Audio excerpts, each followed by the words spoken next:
boss. Eddie Carmichael, Chaser, a Gugai. Fiction-only reader, author, next chapter is the end and the reward. Dash asterisk asterisk dash asterisk asterisk dash asterisk. Chapter 109, Water Visions, Magic of Water, Reactions. Dash asterisk asterisk dash asterisk asterisk dash asterisk. Quinn opened his eyes and, once again, he was in the water. That didn't surprise him. It was the last thing that would surprise him. He looked to his side and saw that he was lying on a white marbled floor. What's the deal here? Asked Quinn to himself and tried to get up, but then things changed. The second Quinn tried to get up, the entirety of water around him glowed Arctic blue, and Quinn's eyes widened because of an emotion he couldn't describe. All thoughts of getting up from the floor disappeared, and Quinn laid back, not moving a single muscle in his body. What is this? A warm and comfortable feeling enveloped Quinn, and it was like nothing he had ever experienced.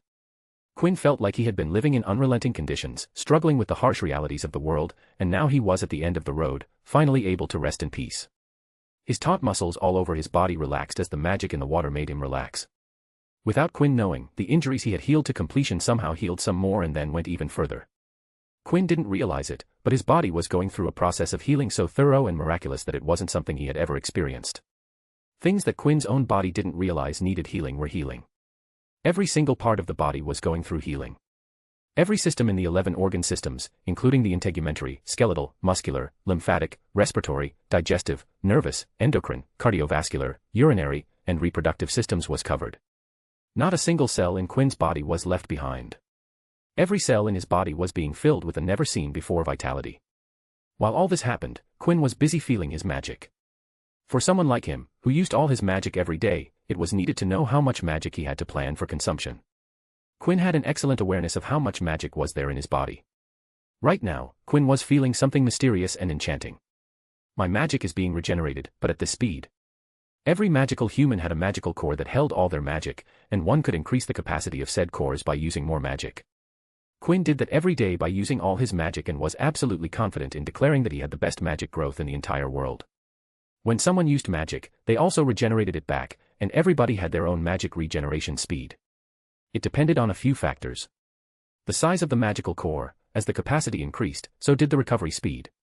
A person's health, if a person was facing injury, was sick because an injury, or facing some kind of affliction, their rate of recovery would be on a down low. A person's lifestyle, if one lived a healthy lifestyle, the recovery speed would be higher than a person with an unhealthy lifestyle. Rest, the recovery speed increased when a person was resting. Activities like relaxing or sleeping would exponentially increase the rate of recovery. And currently, Quinn was feeling his magic recover at a rate that he hadn't ever experienced before. It was even faster than when Quinn was asleep at his best health. At this rate, I could recover from 0 to 100 within 3 hours, no, maybe even faster. Quinn closed his eyes and immersed in the fabulous feeling. Quinn felt that he could stay in here for his entire life and wouldn't regret a single second of it. He was feeling so absolutely fantastic that it was borderline euphoric. Then Quinn felt a very gentle nudge of mental magic against his occlumency shields. It wasn't trying to break into his mind, its intention was different. The mental magic was asking for permission to enter. Quinn thought for a moment before deciding to send a legilimency probe towards mental magic poking against his shields. He wanted to see if he could find something out before allowing it entry, and the response Quinn got was that it was some kind of memory. A memory, how surprising, thought Quinn, feeling very intrigued. He had no idea who had constructed the Ivy Vault or the Sin Vault because of the lack of any kind of trace indicating their creator's identity, so to see a memory made Quinn think he would be able to find who created this vault. Quinn rescinded the legilimency probe and opened his occlumency shield to let the mental magic carrying a memory come in. Inside Quinn's mindscape, a mental representation of him looked up to see a glowing water orb followed by various shades of blue manifest, from the lightest of baby blues to the darkest of the midnight blues. And with that, the memory was revealed with a bright flash of blue. Outside, Quinn's eyes snapped wide open, and his eyes, both his irises and the sclera, turned a solid glowing arctic blue. His chest raised up as the water surrounding him lifted Quinn up from the white floor, and as he lifted up, his body glowed in different shades of blue. The incoming memory engulfed his entire being. The memory started with a vision of extremely hot bubbling water. To match that, the water surrounding Quinn heated up, not to the point in the vision, but enough for Quinn to feel the heat. There was nothing at first, but slowly things started to change as microscopically small organisms emerged and developed in the extremely scorching water.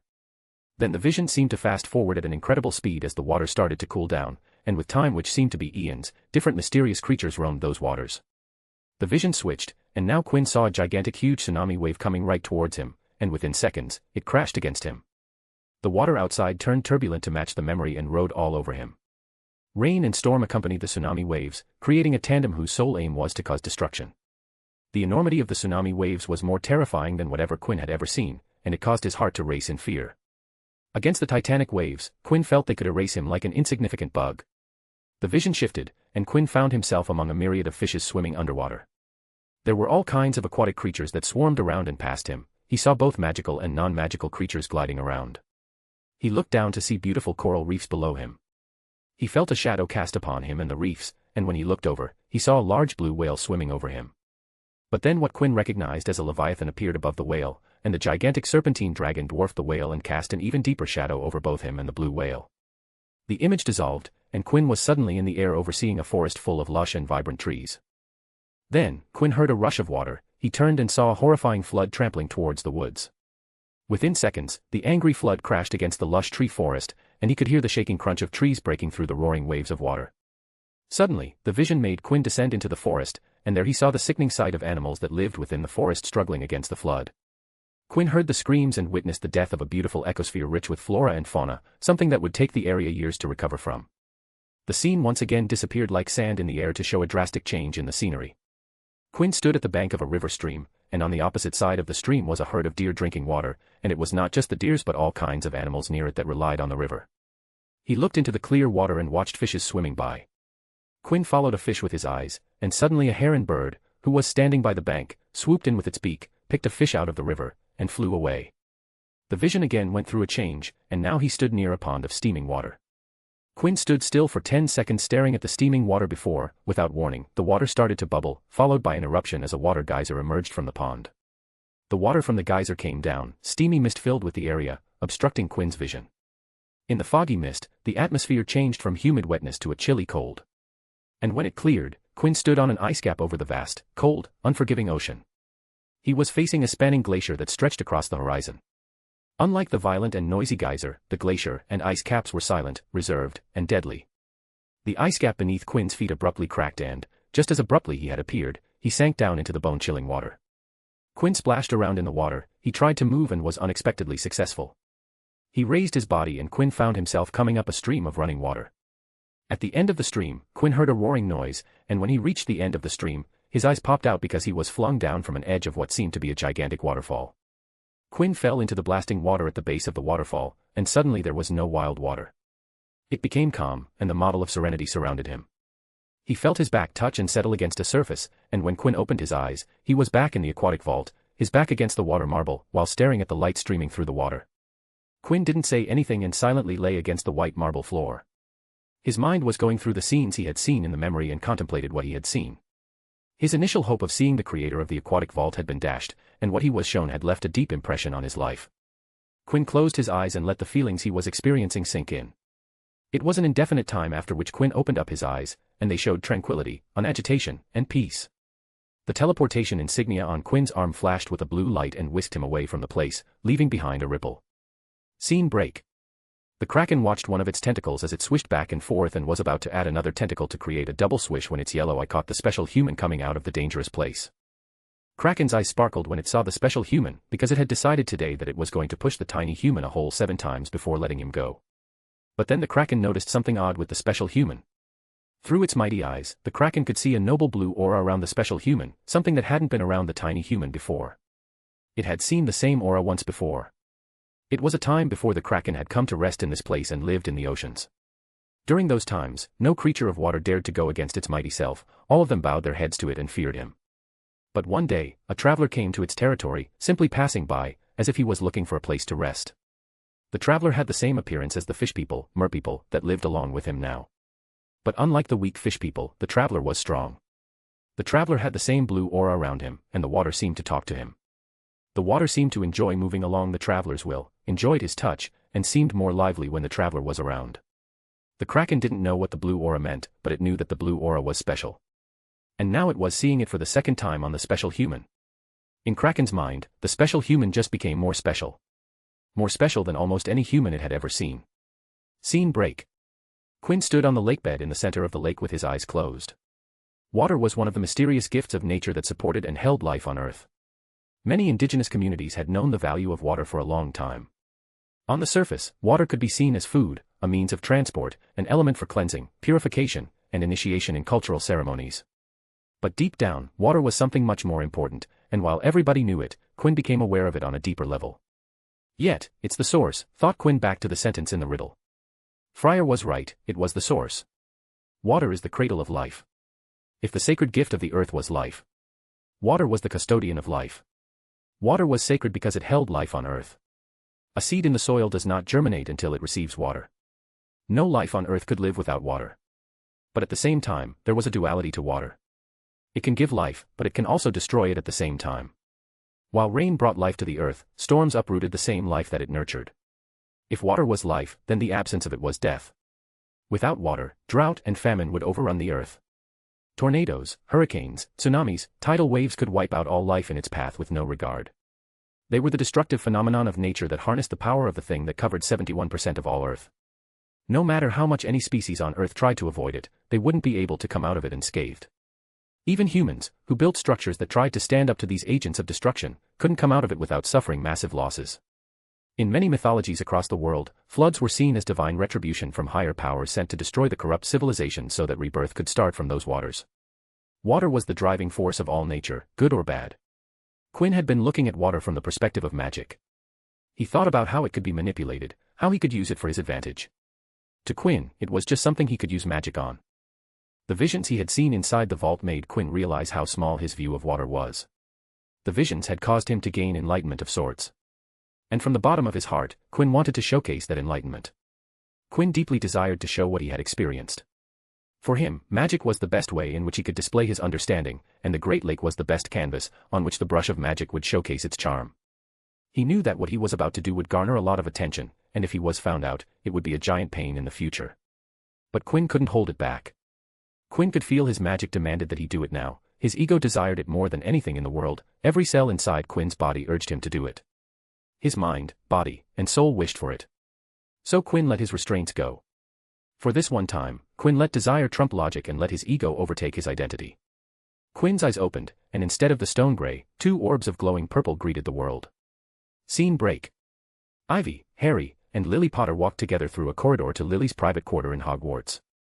"How are your studies going?" asked Lily as they walked. Harry, looking at the chocolate card of Flavius Belby and trying to remember why it seemed familiar, shrugged in response. "Except potions with Snape, everything is fine." Lily furrowed her brows before sighing. "I have tried to talk to him, but he doesn't seem to want to listen." "And Harry, it's Professor Snape." Harry rolled his eyes in response and shook the card in his hand, hoping that would jog his memory, but he drew a blank. "What about you, Ivy, dear?" smiled Lily, looking at her daughter. While her son took after his father, her daughter took after her. Ivy had better grades than Harry, and Lily liked to think it was because of her. "Everything is fine. Hermione and I are already on revision," answered Ivy smoothly. The redhead Potter twin took her studies seriously. Unlike Hermione, who seemed to have made books of her daily sustenance, she liked to learn by doing. She enjoyed the practical experience rather than the extensive reading that her best friend enjoyed. That didn't mean that she didn't read. Ivy still read much more than the average person, she just enjoyed casting magic more. "Bookworms," muttered Harry at the mention of revision. "Whatever, 4 eyes," retorted Ivy at the quip. Lily smiled at her two children's antics before asking, on the subject of revision, "Did any of you two buy Quinn West's notes this year? If you haven't, I'll give you the money to buy them, they are quite a good buy." The Potter twins stilled for a second and didn't reply. Both thought about their interaction with Quinn. Harry still hadn't talked about Peter Pettigrew with anyone other than Ivy. The twins had decided to research Peter on their own and to simply wait for the day their parents would talk to them about Peter on their own. Ivy, on the other hand, thought about the time travel events.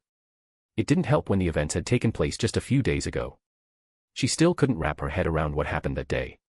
Not to mention when she found that Quinn was the one to save her and Harry from the Chamber of Secrets. As Lily didn't hear a response from her twin, she assumed that the two hadn't bought the guides. "If you two want to buy it, I highly recommend them. Come to me for the money if you decide to buy them." "Yes," replied the Potter twins at the same time. Ivy sighed and decided to look out at the scenery to distract her from her thoughts, but lo and behold, she saw the Great Lake in full view.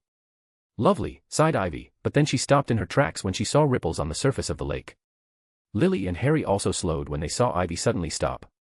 "What is it, Ivy?" asked Lily and walked towards her daughter. "There are ripples in the lake," replied Ivy and pointed at the Great Lake in the distance. The mother and son followed Ivy's directions and saw rapid ripples on the surface of the lake. But the situation changed very quickly when they saw some very drastic changes in the lake. Their eyes widened to the limit when they saw a drain right in the middle of the lake. It started with a narrow point, but then, the water sank down in a line, and in a few seconds, the water started to split in the middle. "The lake is splitting," spoke Harry, trying to put the scene in front of him in words. The girls didn't say anything and just stared at the bizarre scene in front of them, and within a minute, the entire lake was split into 2 parts, and they could see the lakebed path in the middle of the lake. Lily finally snapped out of it and realized that she had to do something. I have to alert the other professors." She turned to her children and ordered, "You two go to your common room." Immediately after saying that, she ran off to alert the other faculty. Ivy and Harry, of course, didn't listen to their mother. They stepped closer to the edge of the corridor and stared at the lake. Ivy thought about who was causing this, and only one person came to her mind. the person who had come out of the Great Lake, heavily injured. But just like her previous many suspicions and conjectures about the person, she had no proof that he was the one causing this. Scene break. Friar, the Hufflepuff ghost, was gliding his merry way through the walls of Hogwarts. It was just another day of his ghostly life, but that changed when he got out a wall, and right in front of him was the view of the Great Lake. In the name of Helga herself. What? Exclaimed Friar as his belly jiggled in shock. He stared at the spit that was right in the middle of the Great Lake. The single body of water was turned into two with a clear and visible divide in the middle as the water tried to come back together but couldn't because something was stopping it. And just when he thought that his ghostly self couldn't be more shocked today, another change happened in the Great Lake, and two whirlpools appeared in the lake, one on each side.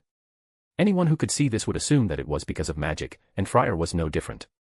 So his next thought was that whose work was this? Then the answer struck, and he uttered the name. Quinn. Is this because of the cursed vault down below? At first, he thought it couldn't be Quinn, this feat of magic was too much for a child of Quinn's age, but when he thought about it more, the more the possibility of it being Quinn got stronger. If it's indeed Quinn, then how is that child capable of splitting the lake? How strong is that child? Such thoughts revolved in the mind of the ghostly being. Scene break. Albus Dumbledore stared out of his window in his office, which was located on the headmaster's tower, and at a height only second to the astronomy tower. The headmaster with a long beard, who was over 100 years old, stared at the Great Lake with his aged eyes full of wisdom. He had just returned from the ministry after handling some business, and when he was passing by his window with a bowl full of sour candy in his hand, he saw the Great Lake divided into two with a whirlpool on each side.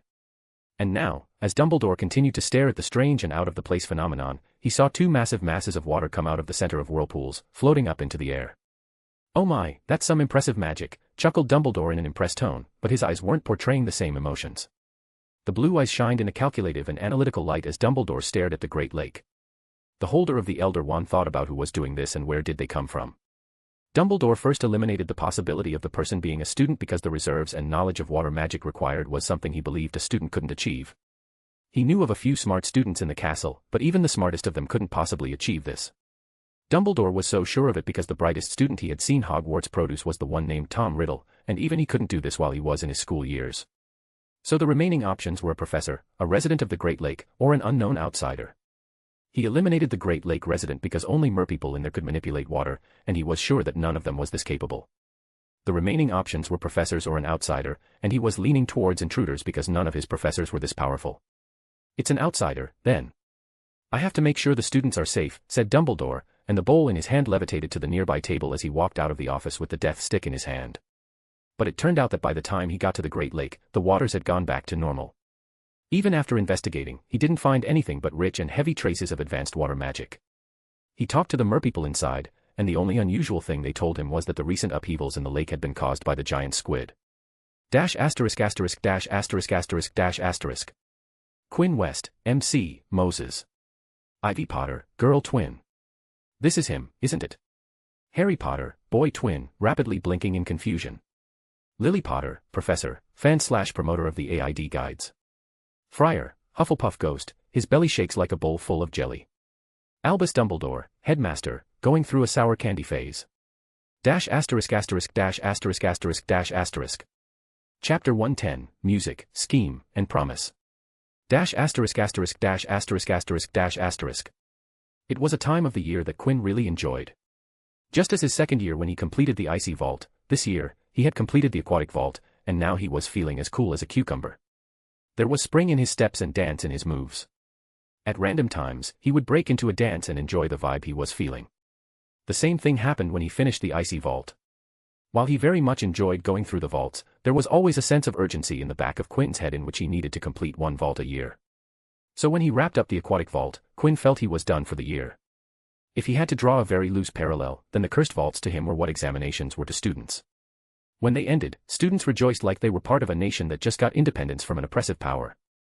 The only difference was that Quinn enjoyed the time he spent down in the vaults, unlike many students who didn't enjoy exams. And for the first time in months, Quinn was free, so he took out his violin, and with it, decided to cast some magic to lighten up that extra high-tension exam mood that plagued the Ravenclaw house every year. He rested the violin on his shoulder and his fingers on the strings, the other hand grasped the bow. He then gently descended on the strings to play a vibrant tune with sweet calm tones. At first, the sound was only audible inside Quinn's dorm room and partially audible to the nearby rooms, but as the minutes progressed, the fiddle of the violin traveled all across the boys' dorm. Some of the boys didn't appreciate the sudden disturbance when they studied for the exams, which were close, but no one got up from their seats and asked the player to stop. Something in the sound made them keep still and listen. In his room, Quinn smiled with his eyes closed. Seeing that no one was here to stop him from playing meant that the magic was working and, thus, he could increase the radius. Streams of magic traveled down from Quinn's arms to the violin and bow, and the sound started to flow with an extra something behind it. The slow tempo mixed with magic carried all the way to the common room and the girls' dormitory on the other side, and filled the entire Ravenclaw dorms with Quinn's music. Anyone who heard the music felt the tension drain from their bones, and calm seep into their minds and bodies. The slow sound made them forget about the stress of the incoming exams. That moment made them stop running, stop and kick back to get a relaxing pit stop. Quinn, who had his eyes closed while playing the violin, mixed two types of magic together to create his desired effect. He blended mind magic together with the enchanting sorcery of sound and music to create magical melodies. Using the wings provided by the harmonies, Quinn spread the influence of the mind arts to sway the mood of those who listened. This idea came from two sources. The first was, of course, the dreaded Sin Vault, which had messed with his mind and emotion on a deep level. The second inspiration was from his mind magic teacher, Alan D. Baddeley, who had once used mind magic to forcefully calm him down. Like Alan, Quinn subtly altered the listener's present mood. It wasn't as intrusive as the Sin Vault, but did reside on the same mental magic line. The use of sound magic was to increase the range and effectiveness of magic. Quinn, who had studied illusion magic, knew how to influence the human senses and recognized its efficacy while manipulating a target. People would subconsciously concentrate on sounds, and this was especially true for magic. So when Quinn laced the music with mental magic, the listeners got quickly influenced because their minds were concentrating on the music. Of course, there were downsides to this usage. It wasn't particularly effective when people were at guard against it, or if they had earplugs on and couldn't listen to the music, or were outright deaf. Alright, let's hype up this performance, thought Quinn, and the tune went through a drastic change. The rhythm started to build up, and the sound turned from gentle and calming to upbeat and exciting. Everyone in Ravenclaw started to tap their feet and bob their head to the rhythm of the cheerful tune. Slowly they were being guided from the calmness of the earlier piece to the bop of the current one. The person who felt the most was Quinn himself, who channeled his current spirit into the animated funk. His moves while he played the violin were wild and crazy. Oh, yeah, let's blow the roof off this place. Come on, move it, thought Quinn as he continued to play. The more he got into playing, the more freely his magic flowed, making everyone who was listening to the melody felt their hearts beat faster with excitement and exhilaration. Rum, pum, tum, and we are done, thought Quinn as he finished his piece and bowed to no one. Woohoo! I'm going to ace these exams. Bring it on. I'm going to smash the OWLS. I'm going to get a girlfriend. Exams are nothing. I'm the smartest girl alive. Raxperts. I will recreate Rowena Ravenclaw's diadem. Where is Professor Flitwick? I challenge him to a duel. Quinn's piece had left the people in a hyped-up state and filled with confidence and enthusiasm. It caused them to feel exhilarated and happy. Quinn smiled at the shouts coming from the common room and the dorms around him and knew that his showcase of mental and sound magic was a huge success. Looking at the violin and bow in his hands, Quinn nodded with a grin. Yeah, I still got it. Scene break. A shady figure stood under the shade of a tree looking at the abandoned house with the windows and doors boarded up. The shrieking shack, muttered the figure looking at the building, which was supposed to be the most haunted in Britain. To think this shack would be hiding something of such importance. Riverslock smirked at the thought. It seems this building is just like me. And that's why it's going to get me what I want. The smirk from his face dropped like it was never there, and he thought about the circumstances that brought him here. A bunch of cowards, they are. How can they be scared when I'm planning their moves? Riverslock was the one who created and managed the group known as Novellus Actionites. Just within a couple years, he had been able to gather people together into his banner, and he did it without ever showing his face. But the series of raids from the Aura office had instilled fear in the members of Novellus Actionites, and when he tried to bring down the order, he didn't get much of a favorable response. I didn't ask them to go to those gatherings. Rivers clicked his tongue in distaste. If they wanted to mingle together like fools, they could have at least made sure they weren't tracked. The disadvantage of being a hidden leader was that he couldn't be involved too deeply without being in danger of revealing his identity. As such, he couldn't control what his followers did outside of the plans he drafted for them. He wanted people to be good with the disillusionment charm. People who would be able to get around without others noticing. But all he got was some dumb bozos who were absolutely shit at magic, who were complete rock brains and didn't have an ounce of cunning in them. But this opportunity was too critical for him to miss. The school was about to end soon, and if he didn't act, he would have to wait for the next few months to get the next chance. Rivers didn't have those months. The Auras were striking hard on his minions, and he couldn't be sure what would be the situation down the line. And this opportunity was what he needed to gain the momentum back. If he could pull this off, then the world would know about Novellus Oxyonites, and all the members who refused his calls like cowards would come scurrying back. I guess I will have to do this on my own. This is too important for me to leave it to the idiots, muttered Rivers. He decided that he would be going inside on his own with a couple more members that were at his disposal. The gears in his mind turned as he continued to stare at the abandoned and decrepit shack. Scene break.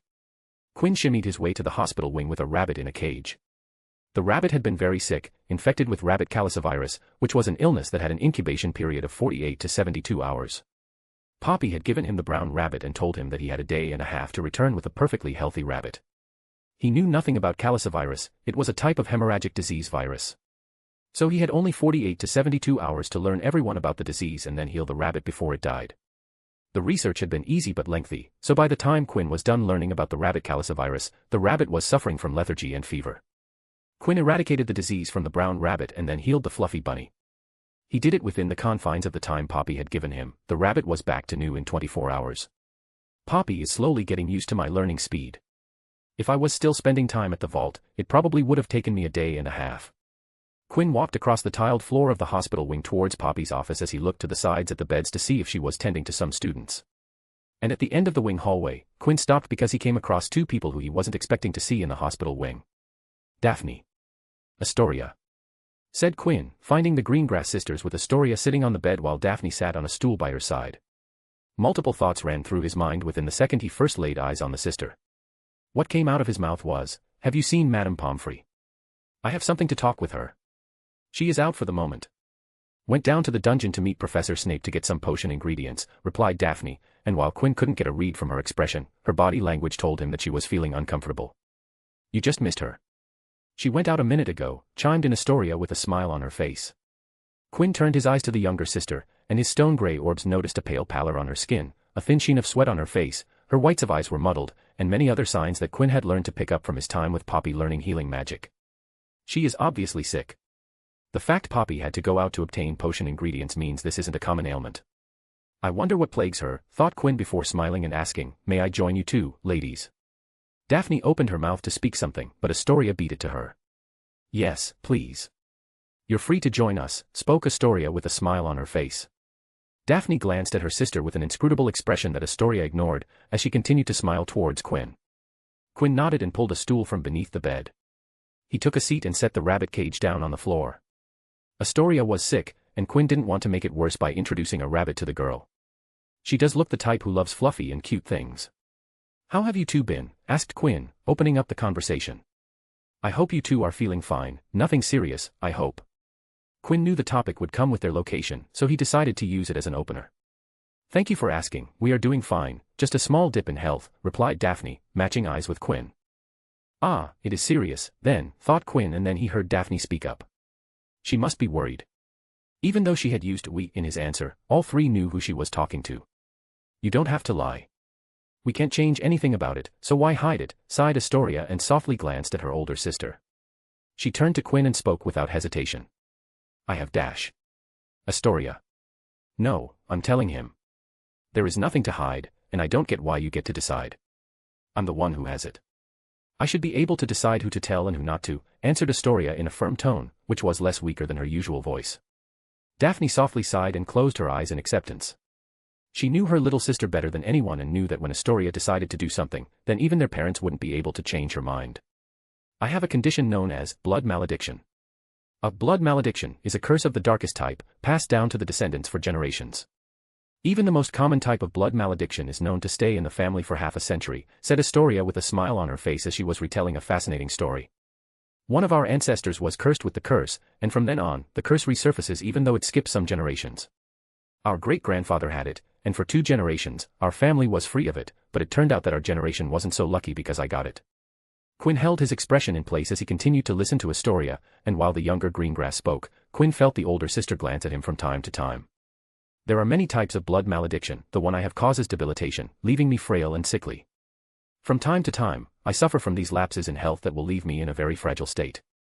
The usually young and bubbly of the Greengrass sister smiled helplessly and sighed, "Unfortunately, the curse also reduces my lifespan. None of my ancestors who suffered from the curse ever lived past 50. Quinn silently listened to Astoria tell her story without uttering a word, and while he heard all of it, 2 things stood out to him. The blood malediction and the resignation in her voice hidden behind her smile. I see. So you have a blood malediction. Now, that is rare, isn't it? Started Quinn, and as he spoke, Quinn removed his Hogwarts robe from his shoulder. A curse that carries down to the descendants. Descendants that suffer from their ancestors' mistakes or misfortune. I guess if you can get your ancestors' fortunes, then getting their misfortune is a fair part of the deal. And while getting the curse is unfortunate, and I might seem presumptuous for saying it, I don't think I like the fact that you have accepted you'll never get rid of the curse. Quinn folded up the sleeves on both of his hands and secured them in place so they wouldn't slip. Astoria, don't get me wrong, I like the fact that you don't live your life in despair about your unfortunate circumstances, but your reason is wrong. You should happily live because you know that one day your curse will be erased and you will get to live just as everyone else does, not because you are trying to live the most of your limited life. He smiled a wide grin as he spoke. Where is the fun in that? If you accept that, then there is no hope. That's no fun at all. Quinn put out both of his hands towards Astoria and gestured with his finger as he asked, "Give me your hands." Astoria and Daphne looked at Quinn with bewilderment. The light-hearted tone that Quinn spoke with made it seem that he was not taking this clearly heavy condition seriously. But the words did make some sense to them, and that left both the girls confused. "Come on, now, don't be scared. I won't eat you." "Give me your hands," asked Quinn once more. Astoria looked at Daphne for guidance, but the look in Daphne's eyes reflected the same confusion as her. So she hesitantly placed both her hands in Quinn's. "Excellent, thank you for trusting me," smiled Quinn and gently grasped Astoria's petite hands. "Now, let me show you some nifty magic. I think you two will like this." He pointed at his and Astoria's joined hands. The two Greengrass sisters looked down and witnessed the glowing red veins on Quinn's visible arms and hands. "Astoria, I don't think you realize that we, who possess magic, are in the presence of something truly grand and extraordinary." The two girls watched with wide eyes as the glowing red veins seemed to creep from Quinn's hands to Astoria's hands through the connections of their hands. Magic has infinite potential, infinite. There is nothing that magic can't accomplish. Those who possess magic can be saints, gods, devils, or anything they want if they understand and know how to use what was so graciously given to them. The glowing red veins traveled up Astoria's arm, and as Quinn spoke, her entire body was covered in fiery red glowing veins. Astoria could feel a comfortable heat all around her body. "I know this curse has been in your family for generations. And in all that time, there hasn't been a cure to this ailment that you don't deserve. But losing hope is losing the battle before even starting the fight." The glowing red veins on Quinn's forearms and Astoria's entire body turned into a sparkling blue color, showing a beautiful charm to the world. Astoria, who had been feeling a comfortable heat, now with the color change, felt a refreshing cool feeling envelope her body. She closed her eyes because it was the most pleasant she had ever felt. It felt like she was swimming in cool water, and she let go of everything and simply enjoying the bliss as she listlessly floated in the coolness. But then her eyes snapped open as she felt the frailness and sickness lessen and slowly disappear from her body. It wasn't just that, but the true shock was that her own delicate constitution felt strength and vitality that she had never felt before. She had never felt so lively. Astoria felt like she could do anything right now. Astoria looked up from her hands and looked at Quinn, who was smiling with confidence. "Astoria Greengrass, I, Quinn West, here and now, declares this to you. From this moment onwards, I assure you that as long as I am alive, you will never ever again feel the presence of the blood curse." Quinn's smile widened, and as did the eyes of Astoria. "I will ensure that you will never suffer and feel weak because of the blood malediction. You will live a long life, and it will be a healthy life just like anyone else's." Astoria felt Quinn's grip slightly tighten as he announced, "It's my promise to you, and I will never forget it. *************. Quinn West, MC, promise of a lifetime. Astoria Greengrass, cursed, received a promise. Daphne Greengrass, worried elder sister, witnessed something magical. Rivers Locke, prideful, planning something big. Editor, Alan L., worried. Oh. *************. Chapter 111, Cure, Dreams, and Another Deal. ***********. Astoria watched as Quinn's hand left her, the glowing veins disappear and the glow recede. She lifted her hands and clenched her fists, and surprisingly, she was able to clamp them hard instead of the weak fist that she usually made while suffering from the blood curse. Her body also no longer felt weak and fatigued, like she was feeling a few minutes ago. "I feel strong, but how?" she thought and looked up at the reason this was happening, who was pulling down his sleeves and buttoning them back into place. Astoria. She turned her face to her sister Daphne, still spinning from the shock and surprise. "Are you all right? You're crying. Is something wrong? Do you feel well?" asked Daphne in surprise and worry. Astoria touched her face, and indeed she felt her fingers stained wet with tears. And no, I am fine. Everything is fine, said Astoria, with her voice cracking with emotion. And with that, the dam broke, and Astoria started to cry, startling both Quinn and Daphne. Quinn, who was putting back his outer robe, became startled when he heard Astoria break down and looked at Daphne for assistance. Daphne leaped into action to her sister's side on the bed and hugged her close to provide comfort. Astoria grabbed onto her sister and hugged her tight. Quinn felt like he was intruding on a family moment, just as he did at the start of the year, so he once again stood very still to become invisible while his magic silently fixed his clothes. Astoria calmed down and gently pulled herself out of Daphne's embrace. She turned to face Quinn and swiftly got off the bed to trap Quinn in a very tight hug, surprising the boy with the strength coming from the small figure. "Thank you, thank you, thank you, thank you," repeated Astoria while trying to meld herself into Quinn. Quinn gently hugged the girl, who he felt was trying to perform a fusion with him, and patted her on the back. "Don't mention it. Also, don't cry because it's over, smile because it happened." Astoria nodded into his shirt and gradually stopped crying before separating from Quinn. She looked up towards Quinn and smiled as he had told her to. "See, that looks much better," smiled Quinn and booped Astoria on her nose. "Also, we need to talk, so get back on the bed." Astoria nodded before climbing back onto the bed, and from the way she was sitting, anyone could tell that she was feeling much better. Quinn sat back down on his stool and spoke. "Now, I fulfilled what I promised, but he stared at both the Greengrass sisters and continued after a pause. "You can't tell anyone outside your family about what I did." Daphne and Astoria immediately had confused expressions on their faces. They couldn't understand why Quinn would want to hide the fact that he could erase the blood curse. "I'm not supposed to know what I did. What I used to repress the curse isn't looked positively at by the world," spoke Quinn and rolled his eyes at the end of the sentence. "What do you mean?" Quinn knew that if he wanted to continue to treat Astoria, he would need to tell them what he was doing. She needed to know what he was using to help her. "The curse is called blood malediction, so I used the same branch of magic to repress the effects of the curse. I used blood magic."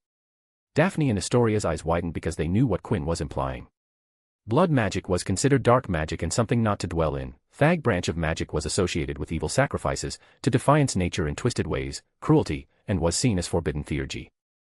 The blood malediction, as the name suggested, was a type of blood magic. It was the classic type of magic which was seen as dark magic. You might not know this, but I have been studying healing magic with Madame Pomfrey, so she especially can't know that I used blood magic to help you. If she knew what I did, she would definitely stop teaching me, and I don't want that, stated Quinn, and he was serious about the relationship that he had with Poppy and didn't want this to jeopardize what he had built over the years. Of course, we all know that blood magic is considered dark magic. But I couldn't give two hoots about that. Magic isn't dark or light, the labels are our creation. Your ancestor was cursed with blood magic, and now I use the same magic to cure you. This just shows you that magic can transform into whatever the user desires. Unfortunately, others and even you too might not see things as I do, and that is fine because I don't care. But I don't want others to know that I can use it because it will bring me a lot of trouble, which I would like to avoid, sighed Quinn when he thought about society's views. So if you don't want to continue with this, I completely understand, but then I'd have to pretend that this never happened. When Madame Pomfrey returns, you can simply tell her that you are feeling better. She won't know why you suddenly feel better if she doesn't know what to look for, so if you don't tell her, this entire treatment will go unnoticed. She will scratch her head for a while, but, after a while, she'll attribute this to the curse's unpredictability, and you will be free. Quinn folded his hands over his lap and asked, "So what is your decision? Any side effects and/or backlashes that may come up because of this treatment?" Daphne inquired because of the nature of the magic. "As long as I'm not kicked in the face while treating Astoria, she will not suffer from complications of any kind." The magic that Quinn had used on Astoria was a combination of his knowledge on 3 separate sources. He knew about blood magic from having studied for 2 years and he had never stopped learning it since then. Healing magic was in his current active rotation, and the last was the most recent enlightenment in water magic. One of the components that made up blood was plasma and constituted more than 50% of blood. And 90% of plasma was water. Having mastery over water magic didn't allow blood manipulation because it was closely tied to magic and a being's life force. But because Quinn knew both blood and water magic, he could apply the knowledge about water's connection to life and transfer it to blood, which was also connected to the life force. Quinn had a firm grasp on what he had done to Astoria. As long as he wasn't uprooted during the treatment, there were 0% chances that he would fail. Astoria, who was a first year and didn't consider herself knowledgeable about magic, left the decision to Daphne. Daphne thought for a while before answering, "We will have to ask our parents before we make any decision." "Of course, I have no complaints if you consult your parents. Talk it out, and if you feel comfortable, I will continue to help Astoria out," nodded Quinn. "From my estimates, Astoria will be fine for another month and a week before the curse surfaces again." So get in contact with me before that. The Greengrass sisters nodded in response. Quinn got up from his stool, picked up the rabbit cage from the floor, and placed it on the bed. Good, I think it's time for me to leave. When Madame Pomfrey returns, please pass her this cage and tell her that I dropped by. But then he suddenly turned his head back and whispered, forget it, she is here. He turned back to the sisters and reminded, hush on what happened. A mischievous glint sparkled Quinn's eyes as a grin made its way to Quinn's face. He picked up the rabbit cage in his hands and jumped out from behind the curtains that covered the view of the bed. Madame Pomfrey, I'm here. Poppy, who had just entered the hospital wing after a trip to the dungeons and was thinking about the potion she needed to brew for the poor Astoria Greengrass, suddenly and unexpectedly came face to face with her student, Quinn West. Kaya.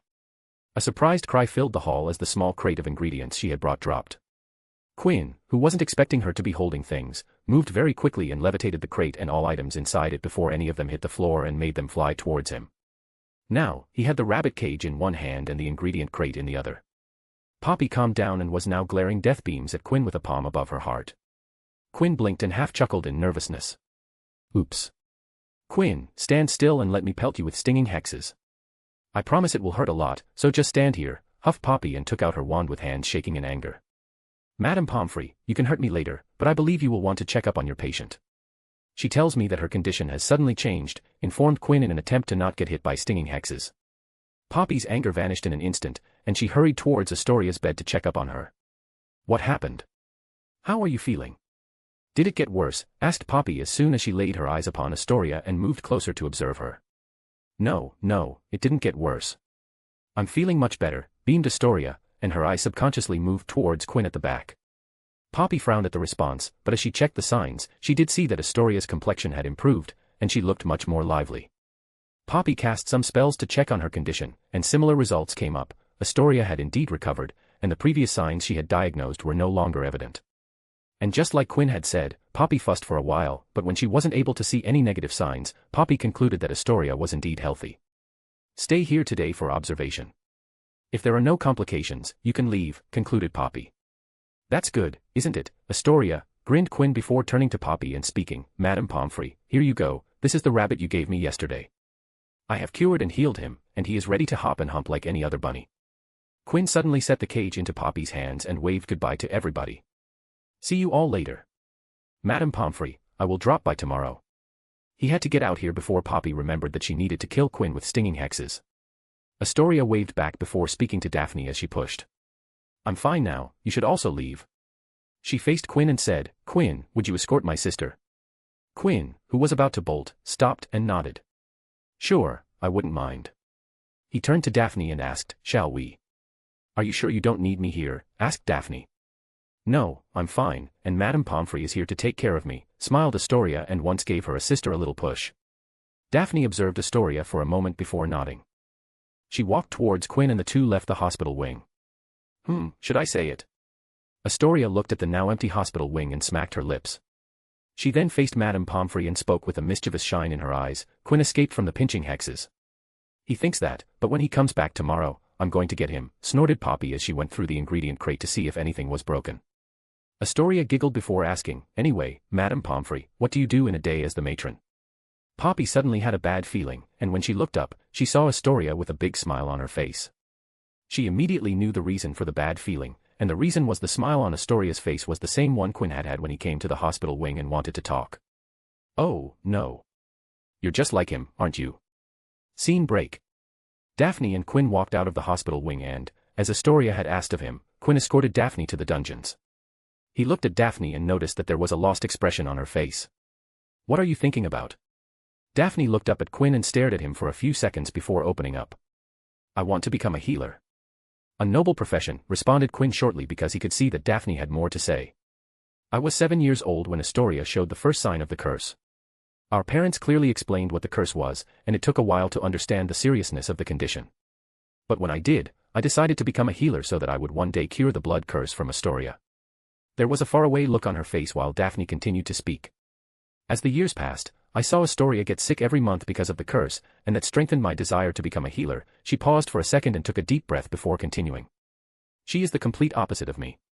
So lively, cheery, bright. She's a person that always wants to run to discover new things. But she can't do any of that because the curse will re-emerge if she gets too physically active. Her curse always gets in the way of doing the things she loves. She likes the outdoors but she can't go outside because she gets sick. She'd love to run around and fly on the broom all day long but she can't because of that curse. She turned to Quinn and looked Quinn straight in the eyes. Do you know we were worried about whether she would be able to get around Hogwarts with all the corridors and staircase without the curse re-emerging. That's how much the curse affects her. We even worried if she would be able to attend the school. Quinn gently directed Daphne to the side of the corridor and stopped walking because Daphne was feeling very emotional right now. Something that surprised Quinn because this was the most emotion he had seen from Daphne. Are you sure that Astoria will be free from the blood curse as long as you continue to treat her? Asked Daphne, and to assert the seriousness, she grabbed Quinn's wrist and maintained firm eye contact with him. I'm assuming that you're wondering whether the curse will re-emerge if she gets more active, asked Quinn. Yes. No matter what she does, even if she somehow manages to move around so much that she collapses because of fatigue, the curse won't flare. As long as I continue to treat her, the curse won't ever re-emerge. Daphne, if I continue to treat Astoria, she won't even face the 50-year age limit. She will, without a doubt, live way past it and continue to her natural lifespan. Daphne exhaled a breath she didn't know she was holding. I can tell you right now that if what you say is true, then our parents will agree no matter what. As long as this doesn't hurt Astoria, they will come to you and plead that you take care of her. Quinn noticed that Daphne didn't have a smile on her face even though her body had lost the tension that she had before Quinn answered her question. What is it? Is there still something on your mind? If you have any doubts, then ask me because I can answer them. Daphne leaned against the wall, stayed silent, and stared at the floor for a good while before starting. I wanted to become a healer because I could cure Astoria. But with you, I don't need to, do I? Now I feel a little lost and even though it might sound silly, a little sad. Ever since she understood Astoria's condition, Daphne had made it her life goal to become a healer to cure Astoria. And even though she was happy that Astoria would live a healthy life, Daphne wanted to be the one who helped her, but now with Quinn, that was over. I think you are misunderstanding something here, Daphne, spoke Quinn, causing Daphne to look at him in confusion. What do you mean? Astoria isn't cured. I'm simply repressing her curse, and that isn't a cure. If I stop, she will once again start to live as she has been until now. Daphne frowned because she knew all this but wasn't following what Quinn was trying to say. Life is unpredictable. I can die on a random day, and that would start the clock on Astoria's life. She can be struck with a curse that might hinder my ability to work blood magic without making things worse. As I said, magic has infinite potential, and that also means that things can go wrong in so many ways. Daphne's eyes widened, and she now got what Quinn was trying to convey. What Quinn had wasn't a permanent cure, and as he said, if things went wrong, Astoria would return to square one. So don't let go of that dream just yet because I have no idea how to actually cure Astoria. I might figure it out one day, but that day isn't anywhere soon. So, if you become a healer, you might be able to figure it out before me, shrugged Quinn. He was learning magic from an all-around perspective and didn't have any plans to specialize. Quinn wanted to learn everything and master everything, but that would take a long time, and that would also delay the discovering of Astoria's cure. I have no plans to die and will continue to treat Astoria. And you know what? See this as an opportunity, smiled Quinn and put a different perspective on things. I'm giving you time, I will keep Astoria healthy. So study, learn, experience magic while living your ideal life. And no matter how much time it takes, find the remedy and cure your sister. Quinn put out a hand forward for a handshake and asked, deal. Daphne looked at the outstretched hand and then at Quinn. She thought back to the things Quinn said, and a determined light appeared in her eyes. She grabbed Quinn's hand and shook it, deal. Excellent, beamed Quinn. Dash asterisk asterisk dash asterisk asterisk dash asterisk. Quinn West, MC, made another deal with another friend. Daphne Greengrass, future healer, I will fulfill that deal. Astoria Greengrass, about to start a new chapter in her life. So, then Quinn points at me. And when I saw it, I knew that he had betrayed me. I told him about Daphne in confidence.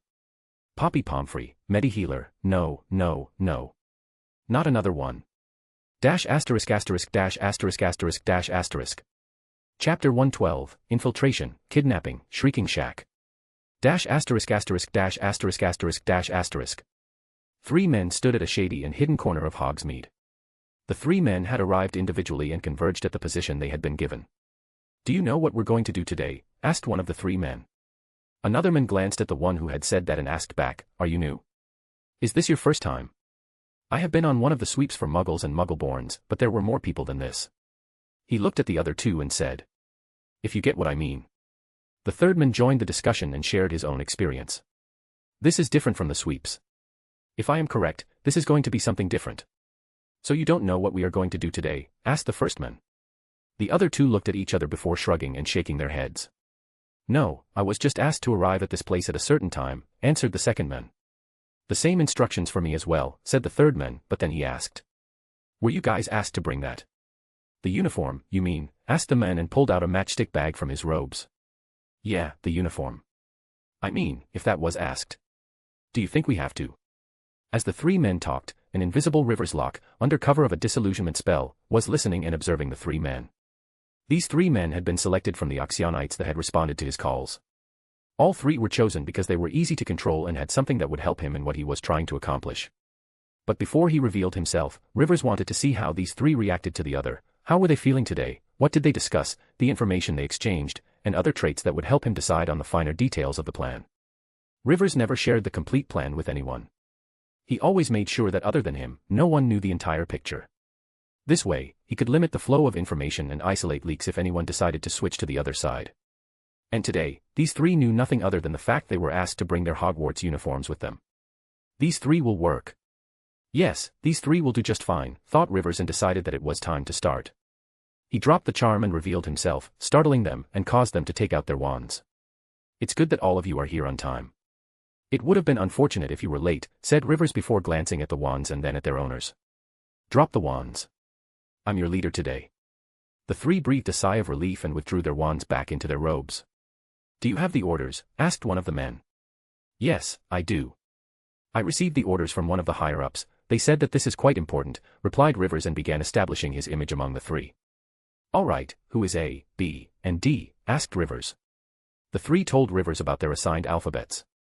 I see, here you go. These are your potion vials, said Rivers as he handed them potion vials with the letters A, B, and D and kept the vial with the letter C.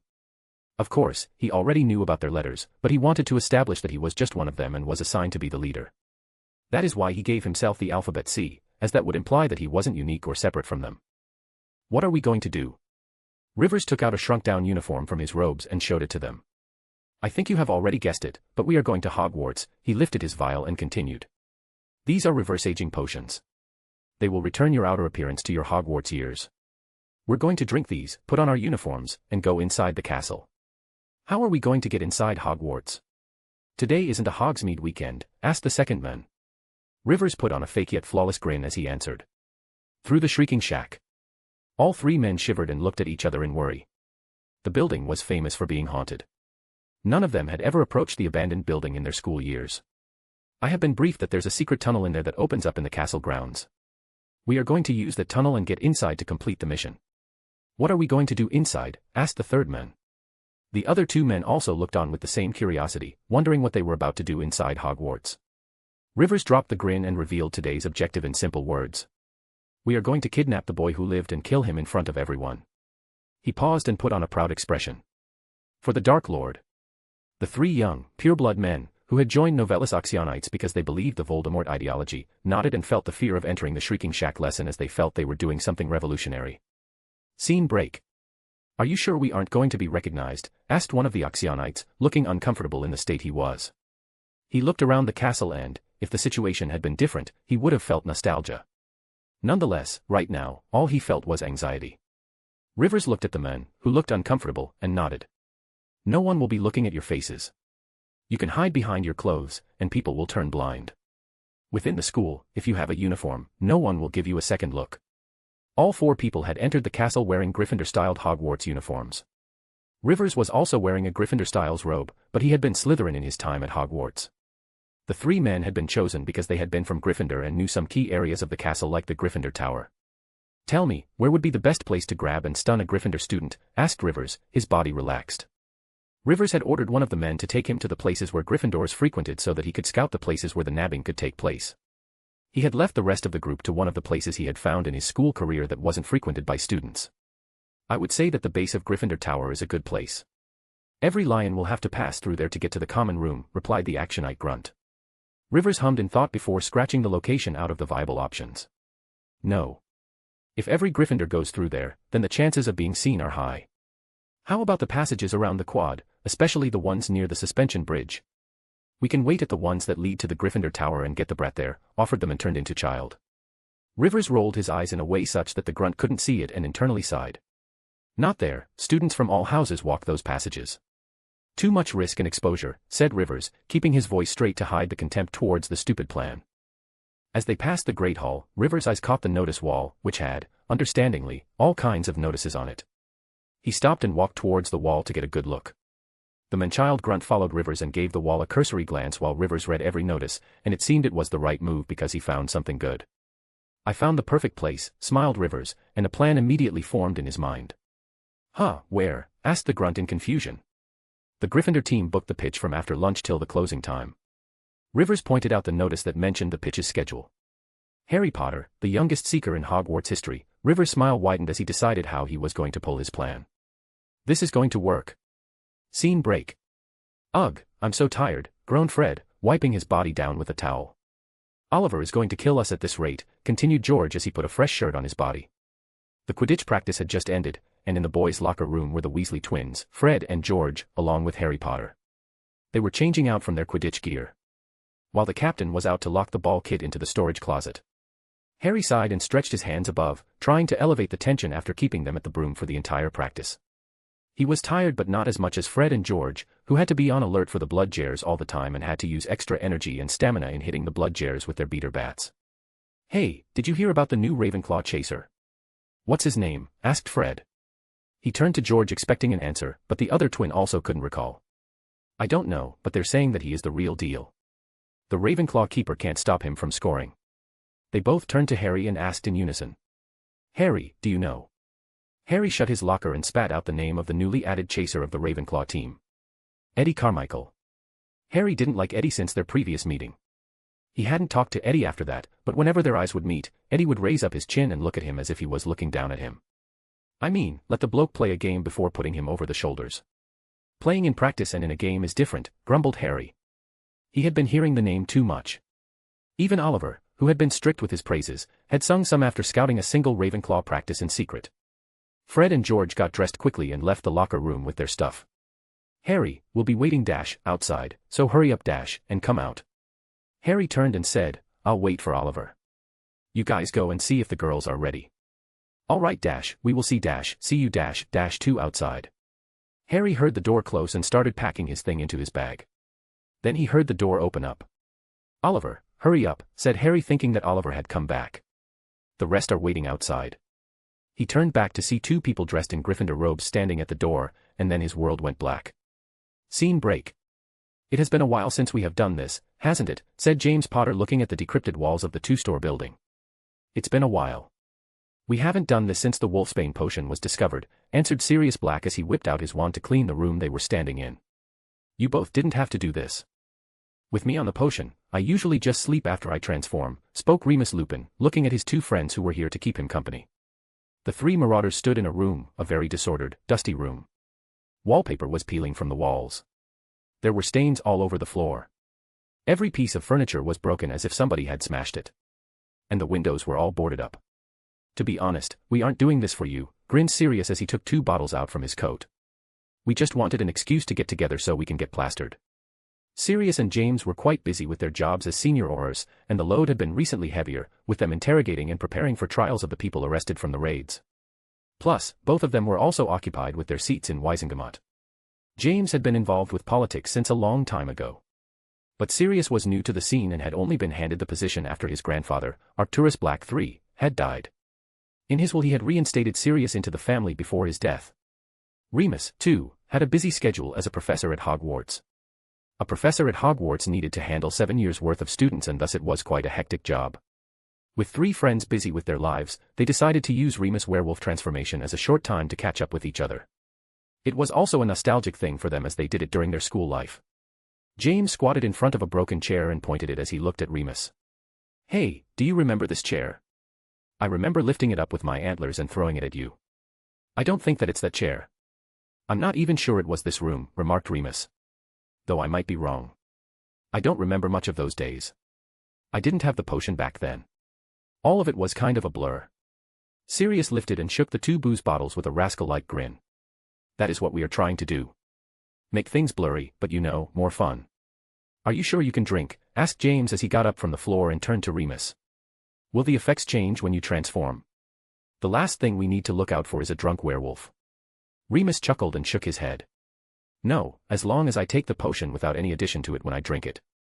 I'll be fine. As for any changes, I will just be more sleepy, more silent, and probably go to sleep more easily. Ah, I wanted to wrestle like the old days, mocked Sirius, who had now sat down on a conjured sheet on the old floor with the booze bottles and glasses in front of him. He smacked the floor and called out. Come on, now. Let's hurry. I want to get that buzz going. James and Remus chuckled before sitting down on the sheet as Sirius poured them drinks. Scene break. What should we do with his stuff? Asked one of the actionite grunt, holding up Harry's Quidditch. Rivers, who was making sure that Harry Potter was tightly bound and secured, looked at the grunt. Drop it in here, replied Rivers. They had slowly and stealthily made their way back into the Shrieking Shack Whooping Willow's secret tunnel. It had taken a while because Rivers wanted to make sure that they weren't seen. The task to smuggle the unconscious Harry Potter to this point had been difficult because they had to travel outdoors with nothing to hide them. Rivers had to purposely make the entire group move slower so as to not distort the effects of the disillusionment charm a lot. The grunt dropped the kit on the floor and asked, Why did you make me take this? If someone saw that the Potter brat was missing but his things were still there, it would create some suspicion. But if his things aren't in view, they would think that he left on his own. And it would take time for them to figure out that he is missing, explained Rivers as he sat down on the ground of the rough tunnel. Unlike the grunts he had brought along, Rivers had thought about things and took steps that were beneficial to him and the success of this mission. Why have you sat down? Asked another grunt. Rivers glanced at him and pointed at himself. We're still under the effect of the potions. We can't go out like this. This isn't over, we still have work to do. Internally he was sighing at the idiocy of everyone around him. What do we have to do more? We are going to kill the boy who lived and make him a showpiece in the middle of the Hogsmeade. I want the world to know that their savior is dead. That will start the revolution, said Rivers, but he didn't have a smile on his face as things were going in his mind. But we have to do it, and we have to do it quickly. Why? Someone will know that the boy who lived is missing, and when they do, the entire Aurus office will move to find him out. The general public, too, will start looking for him. The entire community will be looking for him. And I mean everyone, even Death Eaters. He stared at the three grunts and said very severely. And finally, Albus Dumbledore will look for him, and that is the worst threat. If Dumbledore starts looking, he'll find the boy quickly. That man is dangerous. Unlike almost everyone who looked at Dumbledore as he was the greatest thing under the sun, Rivers knew how much power Dumbledore held.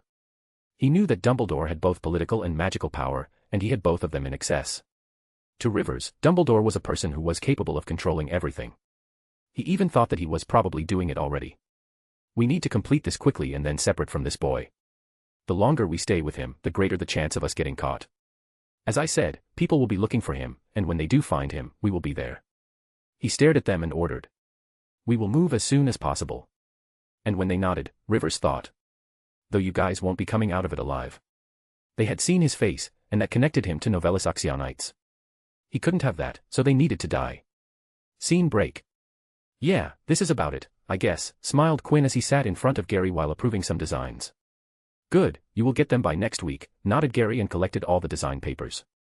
Quinn had arrived at Hogsmeade quite early and had been inside the Scrivenshafts, deciding upon the designs on the new AID cards and ordering more copies of his notes. He had arrived quite early, but Gary had showed him some new stuff, and that got Quinn interested, and he ended up going into research mode. And because Gary was free, Gary and Quinn bounced ideas off each other. Then came lunch, tea, and what was planned to be a single-hour ordeal turned into a multiple-hour affair.